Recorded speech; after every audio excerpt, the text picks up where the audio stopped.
જય શ્રી કૃષ્ણ, જય માતાજી, નમસ્તે મિત્રો, અમારી ચેનલમાં આપનું સ્વાગત છે। ચાલો વાર્તા તરફ આગળ વધીએ। એ ભગવાન, આ શહેરમાં કેટલી ગરમી છે। ચીકણાપણું એટલું બધું છે કે એવું લાગે છે કે કોઈએ આખા શરીર પર ગુંદર ચોંટાડી દીધો છે। આ શહેરમાં લોકો કેવા રહે છે? આખું શરીર મીઠા જેવું ચીકણું છે। અરે ભાઈ, અમારે ન્યૂ ટાઉન જવું છે। શું તમે આવશો? તે અહીંથી કેટલું દૂર છે? શું તમારી ગાડી ખાલી છે? શું તમે અમને ત્યાં છોડી દેશો? થાકેલા ભોલા બાબુએ એક ટેક્સી ડ્રાઈવરને પૂછ્યું।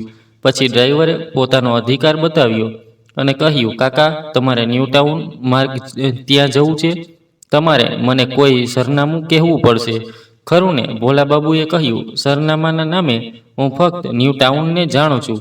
તમે અમને ત્યાં છોડી દો, બાકીનું અમે જાતે શોધીશું। મેં દુનિયાનું ઘણું બધું જોયું છે। તો શું અમે આટલી નાની જગ્યા શોધી શકતા નથી? ટેક્સી ડ્રાઈવરે કહ્યું, કાકા, તે તમે જેટલું વિચારી રહ્યા છો તેટલું સરળ નથી। છતાં જો તમે કહી રહ્યા છો તો હું તમને છોડી દઈશ। પણ ન્યૂ ટાઉન એટલું નાનું નથી જેટલું તમે વિચારી રહ્યા છો। તો શું તમે ત્યાં જઈને દરેક ઘરમાં જશો અને મારું સાચું સરનામું શોધી લેશો? અને હા, ભાડું 100 રૂપિયા થશે, છે કે નહીં? ભોલા બાબુએ કહ્યું, શું? પછી તેમણે પોતાના બંને ખિસ્સામાં હાથ ફેરવ્યો અને કહ્યું, દીકરા, આટલું ભાડું મારી પાસે નથી। મારી પાસે કુલ 250 રૂપિયા છે અને આ પૈસામાંથી મારે મારા દીકરા પાસે જવું પડશે। ટેક્સી ડ્રાઈવરે કહ્યું, વાહ કાકા, તમે ખિસ્સામાં ફક્ત 250 રૂપિયા લઈને કોલકાતા આવ્યા હતા, તે પણ આ કાકી સાથે, અને તે ઉપરાંત તમને સરનામું પણ ખબર નથી? તો તમારા માટે રસ્તા પર ભટકવું જ સારું છે। તમે કોઈ કારણ વગર મારો સમય બગાડ્યો। ચાલો જાઓ, હું પણ પૈસા કમાવવા બહાર આવ્યો છું। મારો પણ એક પરિવાર છે। જો હું આવી રીતે સમાજ સેવા કરતો રહીશ, હું બરબાદ થઈ જઈશ। ચાલો જાઓ, મારી પાસે સમાજ સેવા કરવાનો સમય નથી। આટલું કહીને ટેક્સી ડ્રાઈવરે વૃદ્ધ ભોલા બાબુ અને આભાજીને ત્યાં છોડી દીધા। બિચારો ભોલા બાબુ હાથ જોડીને બોલ્યો, દીકરા, મારી સાથે આવું ના કર। જો મારી પત્ની કેટલી વૃદ્ધ થઈ ગઈ છે। રસ્તો એટલો ગરમ છે કે તેના પગ બળી જશે અને અમે આ અજાણ્યા શહેરમાં ક્યાં ભટકશું? મેં દુકાનમાં મારી જૂની ઘડિયાળ વેચીને આ પૈસા મેળવ્યા છે। તું પણ કોઈનો બાળક છે। અમારા લાચાર માતા પિતાને મદદ કર। ભગવાન તને આશીર્વાદ આપે। ડ્રાઈવરે કહ્યું, ચાલો જા અહીંથી। વૃદ્ધ આવ્યો મોટો આશીર્વાદ આપવાવાળો। આખો દિવસ આ રીતે આશીર્વાદ લેતો રહ્યો તો મારા બાળકો ભૂખથી મરી જશે અને મારે મારી પત્નીની ગાળો સાંભળવી પડશે। હવે ભિખારી, અહીંથી ચાલ્યો જા। ભોલા બાબુ અને આભાજી ડ્રાઈવરની સામે હાથ જોડીને વિનંતી કરી રહ્યા હતા, પણ તે હાર માન્યો નહીં અને તેમને રસ્તાની વચ્ચે છોડીને ચાલ્યો ગયો। ભોલા બાબુ અને તેમની પત્ની ત્યાં બેઠા હતા અને તેઓ શું કરી શકે? આભાજીએ કહ્યું, કૃપા કરીને દિલીપને ફરી એકવાર ફોન કરો, કદાચ તે આ વખતે લાગે। તેમણે કહ્યું, ના આભા, નથી લાગી રહ્યું છે। મને ખબર નથી કે મેં કેટલી વાર પ્રયાસ કર્યા છે, પરંતુ ફોન નથી લાગી રહ્યો। હું ખૂબ ગભરાહટ અનુભવી રહ્યો છું। આ એક અજાણ્યું શહેર છે અને તેની ઉપર સાંજ પડવાની છે। આપણે શું કરીશું? ક્યાં જઈશું? તું જોઈ રહી છે ને, આ શહેરમાં પીળી ટેક્સી કેટલી ફરે છે, જાણે કીડીઓ ફરતી હોય, અને સ્ટેશન પર પણ કેટલાક લોકો ઊભા છે। મને કંઈ સમજાતું નથી। આભાજીએ કહ્યું, આપણે અહીં અચાનક ન આવવું જોઈતું હતું, અને જો આપણે આવી રહ્યા હતા તો મારે કોઈ પાસેથી પૈસા ઉછીના લેવા જોઈતા હતા। ઓછામાં ઓછું આ સમસ્યા ઊભી ન થાત। ભોલા બાબુએ કહ્યું, તું શું કહી રહી છે આભા? તને ખબર નથી કે આપણે અહીં કેમ આવ્યા છીએ? અને મેં જેની પાસેથી પૈસા માંગ્યા તેણે ના પાડી દીધી હતી અને કહ્યું હતું કે તારી પાસે છે જેથી તું મને પૈસા પાછા આપી શકે। હું તમને પૈસા આપીને મુશ્કેલીમાં મૂકવા નથી માંગતો નથી, તેથી જ મેં મારી ઘડિયાળ દુકાનદારને હાથ જોડીને વેચી દીધી અને તેણે મને 900 રૂપિયા આપ્યા, જે અહીં આવવામાં ખર્ચ થઈ ગયા। હવે ફક્ત 250 રૂપિયા છે। મને સમજાતું નથી કે હવે શું કરવું। ચાલ જઈએ। જો આપણને નજીકના મંદિરમાં જોશું તો આપણે ત્યાં જ રોકાઈ જઈશું। હું ખૂબ થાકી ગયો છું આભા, હવે હું ચાલી શકતો નથી। આપણે આપણા દિલીપને આટલા મોટા શહેરમાં કેવી રીતે શોધીશું? ન તો આપણી પાસે તેનો ફોન નંબર છે કે ન તો તેનું સરનામું. અને અહીં આવ્યા છીએ પણ ફક્ત તેના નામ અને આ નાના ફોટા સાથે. આપણે તેને શોધી શકીશું નહીં.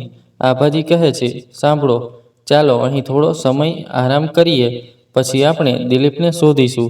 તેને ગયાને 10 વર્ષ થયા છે. આ દરમિયાન તેણે કુલ 4 વાર જ ફોન કર્યો હતો. છેલ્લી વાર જ્યારે તે જઈ રહ્યો હતો ત્યારે મેં તેને કહ્યું કે મને તેનું સરનામું અને ફોન નંબર આપ, પરંતુ તેણે કહ્યું કે હું મારું ઘર બદલવાનો છું. એકવાર હું ત્યાં પહોંચીશ અને ઘર સેટ થઈ જશે તો હું તેનું સરનામું આપીશ. અને તેને તેનો ફોન નંબર આપ્યો ન હતો. કદાચ તે કોઈ મુશ્કેલીમાં હશે. તે બંને મંદિરમાં બેઠા હતા અને આ બધી વાતો કરી રહ્યા હતા. ત્યારે મંદિરના પૂજારીએ તેમને કહ્યું. તે નજીક આવીને કહે છે કે રામજીભાઈ સાહેબ, શું તમે આ શહેરમાં નવા છો? ભોલાબાબુએ કહ્યું, ખરેખર 2 વર્ષ પહેલાં અમારો દીકરો અહીં કામ કરવા આવ્યો હતો, પરંતુ છેલ્લા 9 મહિનાથી અમને તેના કોઈ સમાચાર મળ્યા નથી. તેથી જ અમે તેને શોધવા આવ્યા હતા. પંડિતજીએ કહ્યું, શું તમે લોકો તેનું સરનામું શોધી શક્યા નથી કે તમે તમારો રસ્તો ખોવાઈ ગયા છો? મને કહો, કદાચ હું કંઈ કરી શકું અથવા હું તમને મદદ કરવાનો પ્રયાસ કરીશ. આભાજીએ દીકરાનો ફોટો બતાવતા કહ્યું, પંડિતજી, અમને ખબર નથી. અમારી પાસે ફક્ત આ ફોટો છે. કદાચ તે તમને મદદ કરી શકે. તેમણે કહ્યું, એવું લાગે છે કે તમે લોકો ગામમાં રહો છો, જેથી જ તમે આ બદલાયેલી દુનિયાથી અજાણ છો અને ખૂબ જ સરળ છો. પરંતુ આજની વાસ્તવિકતા ખૂબ જ ડરામણી છે. જ્યારે બાળકો ઘર છોડીને જાય છે અને જ્યારે તેઓ તેમના માતા-પિતા સાથે કોઈ સંપર્ક રાખતા નથી, ત્યારે તેનો અર્થ એ છે કે તેઓ ખૂબ આગળ વધી ગયા છે અને તે જગ્યાએ તેમને તેમના વૃદ્ધ માતા-પિતાની જરૂર નથી. આ જ આજના સમયની વાસ્તવિકતા છે. આભાજીએ કહ્યું, ના ના પંડિતજી, અમારા દિલીપ કોઈ મુશ્કેલીમાં હશે, કારણ કે તે તેની જમીન અને આ માતા સાથે ખૂબ જ લગાવ ધરાવે છે અને તે ક્યારેય અમારી સાથે આવું કરવાનું વિચારી પણ શકતો નથી. પંડિતજી હસતા હસતા બોલ્યા, હું લગભગ 10 વર્ષથી આ મંદિરમાં પૂજા કરું છું અને મને ખબર નથી કે મેં કેટલા માતા-પિતાને આ મંદિરમાં તેમના બાળકો વિશે ભગવાનને ફરિયાદ કરતા જોયા છે. કેટલાક તેમને હાવડા સ્ટેશન પર છોડીને ચાલ્યા ગયા, કેટલાક તેમને વિદેશ લઈ ગયા અને તેમને નોકરીનો જેમ ત્યાં છોડીને બીજા કોઈ શહેરમાં ગયા. ભોલાબાબુએ ઝડપીથી કહ્યું કે આ મોટા શહેરોમાં થતું હશે. શહેરોના બાળકો આવું કરતા હશે, પણ મારો પુત્ર આવો નથી. તે ક્યારેય અમારા વિશે આવું વિચારશે નહીં. અરે, તે તેની માતાના ઘરેણાં જે શાહુકાર પાસે રાખવામાં આવ્યા છે તે છૂટા કરાવવા માટે આટલું દૂર કામ કરવા આવ્યો હતો. મેં તેના માટે એટલું બધું ઉધાર લીધું હતું. ત્યારે મેં તેને શિક્ષિત કરાવ્યો જેથી તે અહીં સારી નોકરી મેળવી શકે અને મારી જેમ ખેતરમાં મજૂરી ન. પંડિતજીએ કહ્યું, ઠીક છે ભાઈ, તમે તમારા દુઃખ વિશે જે કહી રહ્યા છો તે સાચું છે. હું પ્રાર્થના કરું છું કે તમને તમારો દીકરો જલ્દી મળી જાય. તમે લોકો દૂર દૂરથી મુસાફરી કરીને આવ્યા છો. તમને ભૂખ લાગી હશે. તમે ખૂબ જ સારા દિવસે આવ્યા છો. આ મંદિરમાં કોઈને કોઈ વારંવાર ભોજનનું આયોજન કરે છે, જ્યાં ઘણા લોકો પેટ ભરીને ખાય છે. આજે પણ ભોજન આયોજન છે. તમે લોકો પેટ ભરીને ખાઈ શકો છો. હું હમણાં જ આવું છું. લાંબી મુસાફરી પછી તેમણે પણ ભૂખ લાગી હતી. તેઓ ખોરાકની રાહ જોઈ રહ્યા હતા અને જ્યારે તેમને ત્યાં ખોરાક મળતો હતો ત્યારે તેઓ કેમ ન ખાતા. બંને જમવા બેઠા. ઘણા વૃદ્ધ લોકો પણ એક જ લાઇનમાં બેઠા હતા. બધા ખોરાકની રાહ જોઈ રહ્યા હતા. પછી એક માણસ તેના પરિવાર સાથે કારમાંથી નીચે ઉતરે છે. તેના કપડાં અને જૂતા જોવાલાયક હતા. તે એક ધનવાન માણસ લાગતો હતો. હા ભાઈ, આ બધું ફક્ત તે જ કરી શકે છે જેની પાસે પૈસા છે. હાલમાં ભોજન પીરસવામાં આવી રહ્યું હતું. જ્યારે બધા જમી રહ્યા હતા ત્યારે બનારસી સાડી અને ઘરેણાં પહેરેલી એક સ્ત્રી જે તેમની સાથે ગાડીમાંથી નીચે ઉતરી હતી, આવી અને બધાની વચ્ચે ઊભી રહી અને કહ્યું, બધા ભરપેટ ભોજન કરીને જાઓ. અમારી પાસે પૈસાની કોઈ અછત નથી. અને હા, ખાલી હાથે ન જાઓ. અમે તમારા બધા માટે કેટલાક કપડાં પણ લાવ્યા છીએ, તે પણ લઈ જાઓ.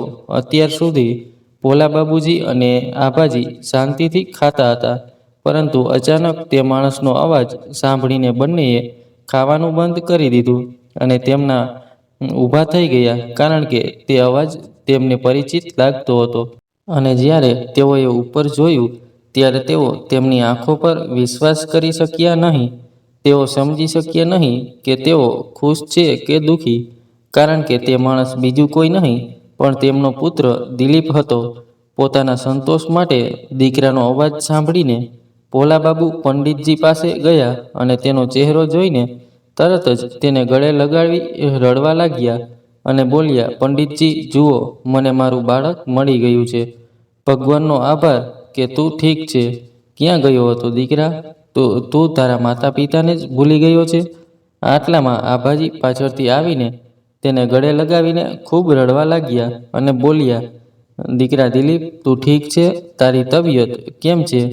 તું ખૂબ પાતળો થઈ ગયો છે. તે ફક્ત રડતા રહ્યા અને વધુ કંઈ કહી શકતા ન હતા. પછી પંડિતજી આવ્યા અને કહ્યું, તો તું તેમનો દીકરો છે. અરે દીકરા, શું કોઈ તેમના વૃદ્ધ માતા પિતા સાથે આવું કરે છે? તે તારા માતા પિતાને પોતાના પણ સરનામું પણ કહ્યું નથી. બિચારા લોકો અહીં ત્યાં ભટકતા રહે છે. તેમની પાસે પૈસા કે પૂરું સરનામું નથી. આભાજીએ કહ્યું, ઠીક છે પૂજારીજી, મને મારો દીકરો મળી ગયો છે. હવે અમને કંઈ જરૂર નથી. દીકરા, તું ખૂબ જ ઉમદા કાર્ય કરી રહ્યો છે. ભગવાન તને આશીર્વાદ આપે. પછી દિલીપની પત્ની અનિતા આવી અને કહ્યું, શું થયું દિલીપ? જલ્દી બધાને ભોજન આપો. અહીં તેના જેવા એક નહીં પણ હજારો છે. પાછળ ખૂબ લાંબી લાઈન છે. આભાજીએ આશ્ચર્યથી પૂછ્યું, દીકરા, આ કોણ છે જે તને નામથી બોલાવી રહી છે? દિલીપે કહ્યું, માતા, આ તારી વહુ છે. આભાજીએ કહ્યું, વહુ? શું તે લગ્ન કર્યા અને અમને કહ્યું પણ નહીં? દિલીપ કંઈ બોલે તે પહેલાં અનિતાએ કહ્યું, માજી, ખરેખર અમારા લગ્ન એટલી ઉતાવળમાં થયા કે કોઈને કંઈ કહેવાનો મોકો જ ન મળ્યો. અને સાચું કહું તો આ તમને દરરોજ યાદ કરતા હતા. આ તમને લોકોને ભૂલ્યા નથી. બસ મારા પિતા ગયા પછી તેઓ એમના કામકાજમાં એટલા વ્યસ્ત થઈ ગયા કે તેમને ગામ જવાનો મોકો જ ન મળ્યો.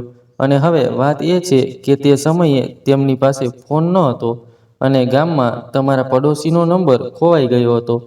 તે પણ મારા કારણે ખોવાઈ ગયો હતો.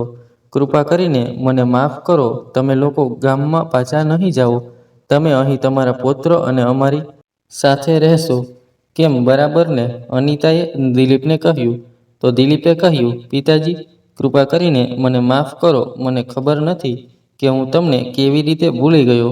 ભગવાન કોઈને મારા જેવો નકામો દીકરો ન આપે. પણ હવે હું મારી ભૂલ સુધારવા માંગુ છું. અનિતા સાચી છે. હવેથી તમે લોકો અહીં અમારી સાથે રહેશો. હું આ શહેરમાં આટલા દિવસો તમારા લોકોથી દૂર રહ્યો. હવે હું તમારી સાથે રહીને અને તમારી સેવા કરીને તેની ભરપાઈ કરવા માંગુ છું. ત્યાં બધાની આંખો આંસુઓથી ભરાઈ ગઈ અને પછી આભાજી અને ભોલાબાબુ તેમના પુત્ર સાથે ચાલ્યા ગયા. આભાજી ગર્વથી પંડિતજીને કહે છે, જુઓ પંડિતજી, હું કહેતી હતી કે મારો પુત્ર બીજા જેવો નથી. ભગવાનની કૃપાથી આજે અમને તે મંદિરમાં તકદ્વારા મળી ગયો. પંડિતજીએ કહ્યું, બહેન, તમારી વાત સાચી સાબિત કરો અને તમે લોકો આમ જ ખુશ રહો.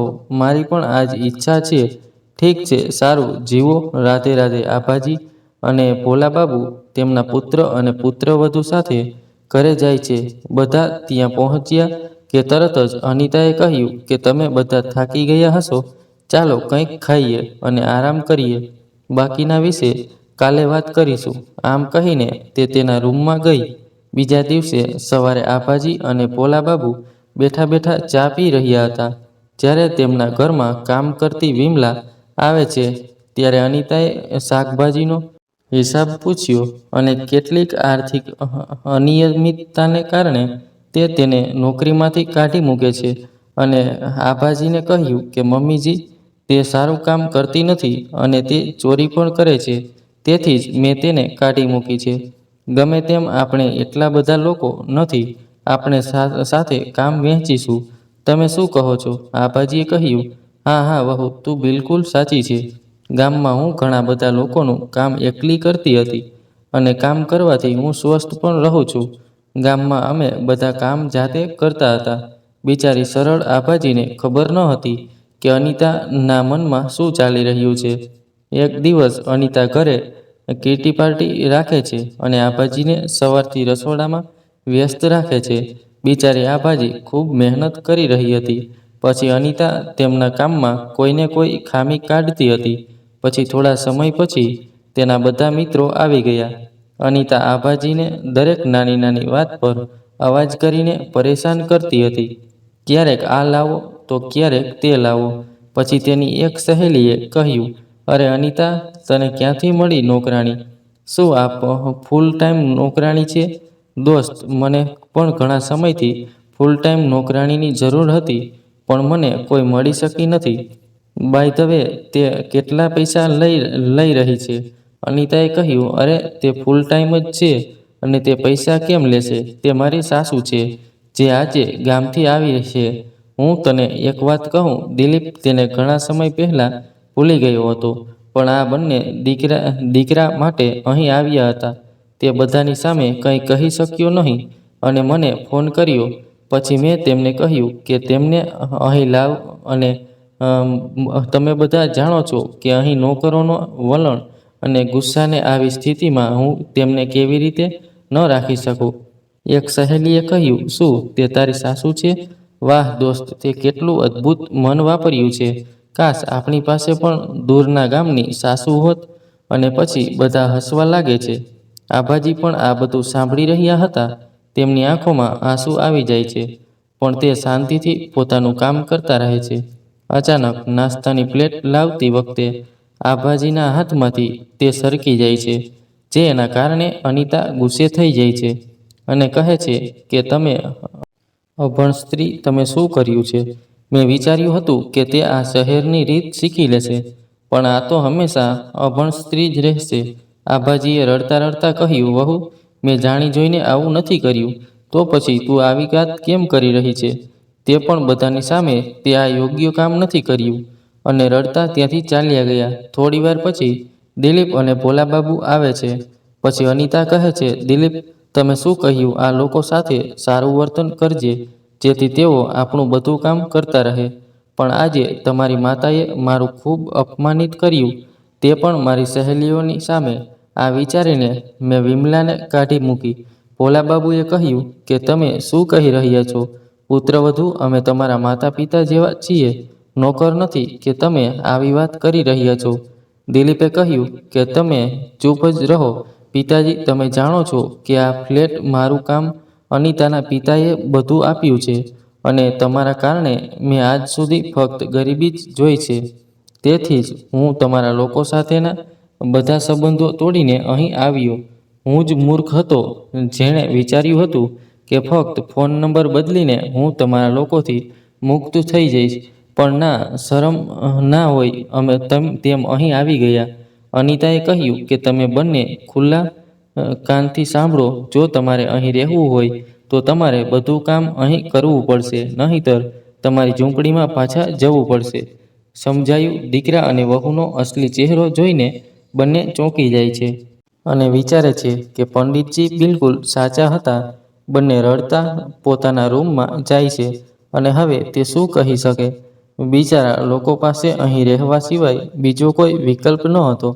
તે પછી અનિતા અને દિલીપ તેમને ખૂબ ત્રાસ આપવા લાગ્યા.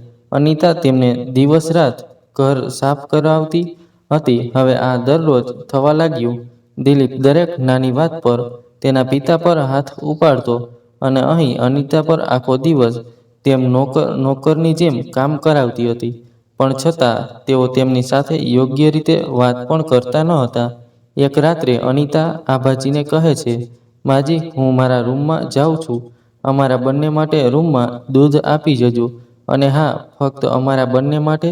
પોતે પીવાનું શરૂ ન કરતા, નહીંતર થોડી વાર પછી જ્યારે આ ભાજી દૂધ લઈને દિલીપના રૂમમાં જાય છે, ત્યારે તે અનિતાને બોલતા સાંભળે છે કે સાંભળો, અમે આ બંનેને ખૂબ ત્રાસ આપી રહ્યા છીએ, છતાં પણ તેઓ અહીંથી જતા નથી. તું કહેતો હતો કે ગામ લોકો તેમના માનને ખૂબ પ્રેમ કરે છે. હવે તેમનું માન ક્યાં ગયું? દિલીપે કહ્યું, દોસ્ત, હું પણ એવું જ વિચારી રહી છું. તેણીએ કહ્યું, કંઈક એવું કરો કે તેઓ અહીંથી જતા રહે. મને ફક્ત તેમને જોઈને જ અણગમો લાગે છે. તેમની વાત સાંભળીને આભાજી ઉદાસ થઈને તેમના રૂમમાં જાય છે અને ભોલાબાબુને કહે છે, સાંભળો, ચાલો ગામડે જઈએ. ત્યાં આદર્શ સાથે સૂકી રોટલી સારી છે. તે પછી તે ભોલાબાબુને બધું કહે છે. 2 દિવસ પછી ભોલાબાબુ દિલીપને પોતાનો ફોન બતાવે છે અને કહે છે, જો દીકરા, આમાં તે શું કહી રહ્યો છે? એવું લાગે છે કે કોઈ દેવાદાર છે. હું સમજી શકતો નથી કે તે શું કહી રહ્યો છે. દિલીપ ફોન પર હેલ્લો કહે છે. બીજી બાજુથી કોઈ કહે છે, અરે, તમે ભોલાબાબુ બોલી રહ્યા છો? અરે, તમે લગભગ 25 વર્ષ પહેલા જે પૈસા જમા કરાવ્યા હતા તે 5 ગણા વધી ગયા છે. લગભગ 1 કરોડ. તમે આવીને સહી કરીને લઈ જાઓ. આ સાંભળીને દિલીપને વીજળીનો ઝટકો લાગ્યો. પછી કોઈક રીતે તેણે પોતાની જાતને કાબૂમાં રાખીને કહ્યું, હા હા, અમે આવી રહ્યા છીએ. ફોન કાપી નાખ્યા પછી ભોલાબાબુ તેમના દીકરાને પૂછે છે, તે શું કહી રહ્યો હતો? દીકરા, આપણે તેમના પૈસા ક્યારે પરત કરવાના છે? દિલીપે કહ્યું, પિતાજી, આપણે કાલે જઈને બધા પૈસા પાછા આપવાના છે અને અમને તમારી સહીની જરૂર છે, જેથી ભવિષ્યમાં આ લોકો તમને મુશ્કેલીમાં ન મૂકે. તમારે પિતાજી કેટલા પૈસા ચૂકવવાના છે? ભોલાબાબુએ કહ્યું, મને લગભગ 5000 રૂપિયા ખબર છે. દીકરા, હું કેટલા સમયથી આ ચૂકવવાનો પ્રયાસ કરી રહ્યો છું. મને ખબર નથી કે કેટલા વર્ષોથી. દિલીપ સમજી ગયો કે કદાચ ભોલાબાબુ તેના જન્મ પહેલાથી જ પોસ્ટ ઓફિસમાં પૈસા જમા કરાવી રહ્યા છે, જે તે ભૂલી ગયા છે અને તેમને લાગે છે કે તે લોન લઈ રહ્યા છે. તેમણે કહ્યું, કાંઈ વાંધો નહીં પિતાજી, હું તમને આ પૈસા આપીશ અને તમે આ પાછા આપી દો. તમે મારા માટે તે પૈસા લીધા હતા, ખરું ને? તો હું તે ચૂકવીશ. તો આપણે કાલે જઈશું. તે પછી દિલીપ ભોલાબાબુ સાથે ગામમાં જાય છે. પહેલા બધાનું દેવું ચૂકવે છે અને પછી ફોન પર તે માણસે આપેલા સરનામે જાય છે અને ભોલાબાબુને એક કાગળ પર સહી કરાવે છે. પછી તે માણસ કહે છે, તમે પણ અહીં સહી કરો, જેથી અમને ખબર પડે કે તેમની સાથે કોણ આવ્યું છે. બંને સહી કરીને પાછા ફરે છે. જ્યારે તેઓ ઘરે પહોંચે છે ત્યારે દિલીપ તે માણસને ખાનગીમાં પૂછે છે કે પૈસા મેં આ ફોર્મમાં ભરેલા એકાઉન્ટ નંબરમાં આવશે, ખરું ને? તે માણસે હા પાડી અને ત્યારથી દિલીપ તેના ખાતામાં 1 કરોડ રૂપિયા આવવાનું સ્વપ્ન જોવા લાગ્યો. એક દિવસ અનિતા તેમના રૂમમાં આવે છે અને કહે છે કે આજે ઘરે એક મોટી પાર્ટી છે. તમારા કપડાં ગેસ્ટ હાઉસમાં રાખવામાં આવ્યા છે. કૃપા કરીને તે પહેરો. આભાજીએ કહ્યું કે આ કેવા કપડાં છે? હું આવા કપડાં પણ પહેરતી નથી. ભોલાબાબુએ કહ્યું, એવું લાગે છે અહીં પાર્ટીઓ માટે ખાસ કપડાં પહેરવામાં આવે છે. પહેરી લે. તે સલવાર કમીજ છે. અમારા ગામની નાની છોકરીઓ તે પહેરે છે. તેમાં શું ખોટું છે? દીકરા અને વહુએ ખૂબ પ્રેમથી આપ્યું. પછી બંને એક જ કપડાં પહેરીને તૈયાર થઈને પાર્ટી માટે બહાર આવે છે. જુઓ, આભાજીએ કહ્યું કે અહીં ઘણા લોકો છે જે અમારા જેવા કપડાં પહેરીને ફરે છે. ભોલાબાબુએ કહ્યું, મેં તને કહ્યું હતું કે અહીં પાર્ટીમાં આવા કપડાં પહેરવા જોઈએ, પણ જુઓ, કેટલાક લોકોએ કંઈક અલગ પહેર્યા છે. આભાજીએ કહ્યું, દિલીપ અને પુત્રવધુએ પણ કંઈક અલગ પહેર્યું છે. અને આ લોકો જે અમારા જેવા કપડાં પહેરે છે, તેઓ બધાનું સ્વાગત કરી રહ્યા છે. કોઈ ભોજન આપી રહ્યું છે, કોઈ પાણી આપી રહ્યું છે. આ ભીડ જોઈને મારું ગળું પણ સુકાઈ રહ્યું છે. હું પણ તેમની પાસેથી પાણી માંગીશ. આભાજીએ ઈશારાથી એક માણસને બોલાવ્યો, જેણે બિલકુલ ભોલાબાબુ જેવા કપડાં પહેર્યા હતા. ભૈયા, કૃપા કરીને મને થોડું પાણી આપો, મને ખૂબ તરસ લાગી છે. તે માણસે કહ્યું કે વધુ આરામ કરવાની જરૂર નથી, નહીંતર પૈસા કાપવામાં આવશે. જાઓ, હવે મહેમાનોને સમોસા પીરસો. આવી ગઈ પાણી માંગવા. આ સાંભળીને બંને આશ્ચર્યથી એકબીજા સામે જોવા લાગ્યા. આભાજીએ કહ્યું, આને શું કહ્યું? ચાલો દિલીપને પૂછીએ. તેઓ પોતાના દીકરા પાસે જતા જ અનિતા તેમની સામે આવે છે અને કહે છે, સારું થયું કે તમે લોકો મળી ગયા. આ લો, પાર્ટી પૂરી થાય ત્યાં સુધી બબલુનું ધ્યાન રાખજો. આટલું કહીને તે પોતાના દીકરા બબલુને ખોળામાં સોંપે છે. જ્યારે અનિતા પોતાના દીકરાને તેના સાસુને સોંપી રહી હતી ત્યારે તેની એક સહેલી પાછળથી આવે છે અને કહે છે, અરે અનિતા, શું આ તારા દીકરાની નોકરાણી છે? તેણે કહ્યું, હા દોસ્ત, તે બબલુની નોકરાણી છે. આજકાલ બાળક ધરાવતા કોઈ પર વિશ્વાસ કરવો ખૂબ મુશ્કેલ છે.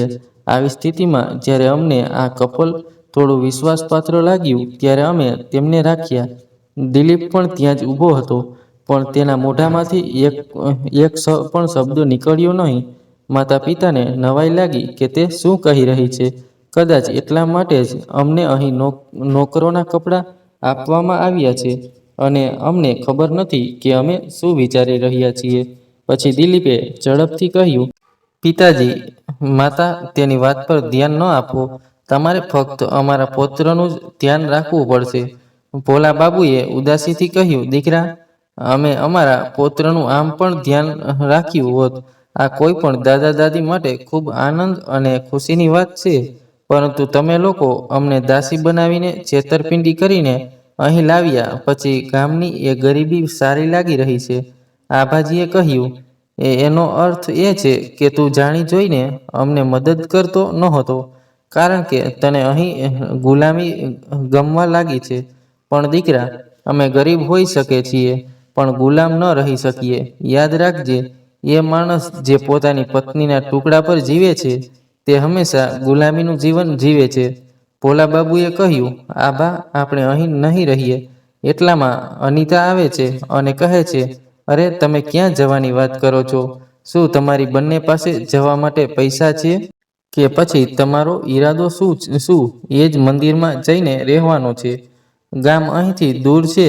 અમે જે રીતે આવ્યા હતા તે રીતે પાછા જઈશું. તમારે અમારી ચિંતા કરવાની જરૂર નથી. આ સાંભળીને અનિતા બૂમ પાડે છે અને કહે છે, બધા સાંભળો, મેં આ ભિખારીઓને મંદિરમાંથી ઉપાડી મારા ઘરમાં આશરો આપ્યો અને તેઓ અમારી પીઠમાં છરા મારીને અહીંથી ભાગી જવાનો પ્રયાસ કરી રહ્યા છે. ભલાઈનો સમય પૂરો થઈ ગયો છે. ભોલા બાબુએ કહ્યું, તમે શું કહી રહ્યા છો? અમે તમારી સાથે કંઈ કર્યું નથી, બલકે તમે અમને છેતર્યા છે. અનિતાએ કહ્યું, ચૂપ રહો તમે લોકો. સૌથી પહેલા મારી સોનાની ચેન ગાયબ થઈ ગઈ છે. દિલીપ, કદાચ તારા માતા પિતાએ એવું કર્યું હશે. દિલીપે કહ્યું, જો અનિતા, આ લોકો ગરીબ છે, તેઓએ લોભી થઈને ચોરી કરી હશે. ભોલા બાબુએ કહ્યું, દિલીપ, તું તારા પોતાના માતા પિતાને ચોર કહી રહ્યો છે? તને શરમ નથી આવતી?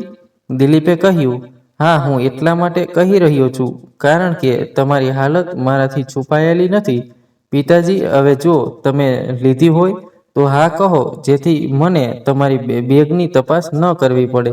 આભાજીએ કહ્યું, તપાસ? હવે આ એક જ વસ્તુ બાકી હતું. અનિતાએ કહ્યું, સાંભળો દિલીપ, હું તેમની ગંદી બેગ સ્પર્શ નહીં કરું. તમે જાતે જ શોધો, નહીંતર હું પોલીસને બોલાવીશ અને તે તપાસ કરશે. આભાજી અને ભોલા બાબુ ભીની આંખો સાથે ત્યાં બેઠા હતા અને તેમના નામના ટુકડા થતા જોઈ રહ્યા હતા. બધા ચોરની નજરથી તેમની તરફ જોઈ રહ્યા હતા અને તેઓ ભીની આંખોથી ફક્ત તેમની બેગ નહીં પણ તેમના પોતાના દીકરાના હાથે તેમના માનની પણ તપાસ થઈ રહી હતી તે જોઈ રહ્યા હતા. અનિતાએ કહ્યું, આ બધું શું છે? આભાજીએ રડતા રડતા કહ્યું, દીકરા, મેં ચોરી નથી કરી. તેણે કહ્યું કે વૃદ્ધ સ્ત્રી જૂઠું બોલી રહી છે અને તેણીએ તેમના પર હાથ ઉપાડવાનો પ્રયાસ કરતા જ કોઈ આવ્યું અને તેનો હાથ પકડી લીધો અને તેને ખેંચી લીધી અને તેના ગાલ પર એક જોરદાર થપ્પડ મારી અને કહ્યું, તારી હિંમત કેવી રીતે થઈ તેમને થપ્પડ મારવાની? શું તને આવું કરતી વખતે શરમ નથી આવતી? પોલીસ કર્મીએ બંનેને ઠપકો આપતા કહ્યું અને આભાજી અને ભોલા બાબુના પગ સ્પર્શ્યા. આ જોઈને બંનેના પગ નીચેથી જમીન સરકી ગઈ અને દિલીપે કહ્યું, અરે સાહેબ, શું તમે તેમને ઓળખો છો? તે કોણ છે? પોલીસવાળાએ કહ્યું, અરે ના ના, અમે તમારા પિતાના કહેવા પર અહીં આવ્યા છીએ. તેઓ કહી રહ્યા હતા કે જ્યારે તે તમને લોકોને આ ફ્લેટ ખાલી કરવાનું કહેશે ત્યારે તમારે તેમના પર હાથ ન ઉપાડવો જોઈએ. એટલા માટે અમારે અહીં આવવું પડ્યું. દિલીપે આશ્ચર્ય સાથે કહ્યું, તમે શું કહેવા માંગો છો? મને કંઈ સમજાયું નહીં. પછી ભોલા બાબુ પાછળથી આવે છે અને કહે છે, દીકરા, આ ફ્લેટ તને તારા સસરાએ આપ્યો હતો અને તે તારા પિતાને આપ્યો છે. એ તો શું છે કે 1 કરોડના લોભમાં તે કાગળ પર સહી કરી. તે બધું મેં ગોઠવેલું ફાંદું હતું. તને શું લાગ્યું ફક્ત તું જ યુક્તિ રમી શકે છે? ભલે હું ગામડાનો છું, પણ તું સાચો છે. અમારું ના માન બધાથી ઉપર છે. અને હવે મને ખબર પડી છે કે તમે લોકો જાણી જોઈને તેને કલંકિત કરી રહ્યા છો. પછી આખી યોજના બનાવવી પડી. પિતા દિલીપને કહ્યું. તો અનિતાએ કહ્યું, તું કહેતો હતો કે અમે 1 કરોડપતિ બનવાના છીએ. તો આ બધું શું છે? ભોલા બાબુએ કહ્યું કે હું તમને કહીશ વહુ કે આ બધું શું છે. તેણે જે કાગળો પર સહી કરી હતી તે કરોડો રૂપિયાની લોટરી છે. તે ખરેખર આ ફ્લેટના હતા જે તેણે હવે મારા નામે ટ્રાન્સફર કરી દીધું છે. અને વધુમાં તેણે મારા બધા દેવા પણ ચૂકવી દીધા છે. તેથી હવે જો તમે લોકો અહીં રહેવા માંગતા હો તો તમારે અમારા માટે કામ કરવું પડશે. એ તો શું છે કે હું તમારા જેવા છેતરપિંડી કરનારાઓ સાથે રહી શકતો નથી. યાદ રાખો કે જ્યારે કોઈ અભણ ગામડીયો વ્યક્તિ પોતાની શિષ્ટાચાર છોડી દે છે ત્યારે આવું થાય છે. અનિતાએ કહ્યું કે આ ફ્લેટ આ રીતે તમારો કેવી રીતે બનશે? તમે મારા પિતાને ઓળખતા નથી. આ પોલીસ પર તેમની સામે કંઈ કરી શકશે નહીં. રાહ જુઓ, હું હમણાં જ મારા પિતાને ફોન કરીશ. આ કહીને તેણીએ પોતાનો ફોન કાઢ્યો. તેના પિતા રમેશજી અંદર પ્રવેશતા કહ્યું કે અનિતાને ફોન કરવાની કોઈ જરૂર નથી.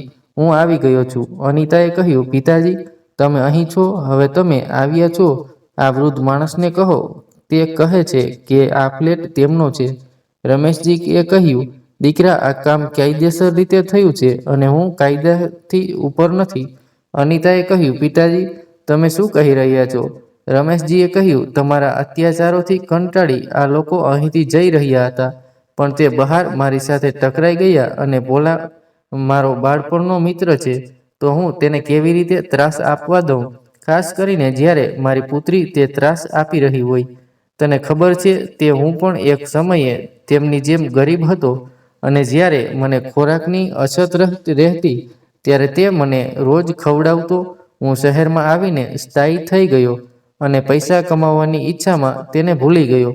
પણ આજે ભાગ્યે મને મારી મિત્રતા જાળવી રાખવાની તક આપી. તેથી મેં તેની સાથે આ આખી યોજના બનાવી. હવે તમે લોકો મને કહો કે શું કરવું? રસ્તા પર રહેવું કે તેમની સેવા કરવી? કારણ કે હવે તે કરોડોના આ બંગલોનો માલિક છે અને તે જે કહે તે કરવું પડશે. અને હા, આ પોલીસકર્મી મારા મિત્રનો દીકરો છે જેને તેણે તેને શિક્ષિત કરીને સક્ષમ બનાવ્યો છે. તેને થોડા દિવસ પહેલા જ નોકરી મળી છે અને પૂછવા પર મને ખબર પડી કે આ લોકો અહીં છે. તેથી હું તેમના આશીર્વાદ લેવા આવ્યો હતો. હવે મને કહો કે તમે લોકો રસ્તા પર ભટકવા માંગો છો કે તેમનું કામ કરવા માંગો છો? બંને માતા પિતાના પગ પર પડીને વિનંતી કરવા લાગ્યા અને માફી માંગવા લાગ્યા. હવે બંને માટે તેમના માતા પિતાની સેવા કરવા સિવાય બીજો કોઈ રસ્તો ન હતો. આખો દિવસ અનિતા ફક્ત નોકરાણીની જેમ તેમની આગળ પાછળ ફરતી અને તેમની સેવા કરતી. અને તે બીજું શું કરી શકે? એક બીજા દિવસે તેણીને સજા અને તેના કાર્યોના પરિણામો ભોગવવા પડ્યા. તે સાચું કહેવાય છે કે જ્યારે કોઈ કોઈનું ખરાબ કરે છે ત્યારે તમારા ભવિષ્ય વિશે પણ વિચારો કે વહેલા કે મોડા તમારે પણ તે પીડા આવી શકે છે. અને જે રીતે તમે બીજાઓ માટે વિચાર્યું છે તે જ પીડામાંથી પસાર થઈને કોઈ તમારા માટે પણ વિચારી શકે છે. તેથી કંઈ પણ ખરાબ કરતા પહેલા એકવાર તમારામાં ભવિષ્ય વિશે ચોક્કસ વિચારો. કદાચ તમે ખરાબ કાર્યોથી બચી જશો અને તમારી દુર્દશા અનિતા અને દિલીપ જેવી નહીં થાય. મિત્રો, મને આશા છે કે તમને વાર્તા ગમી હશે.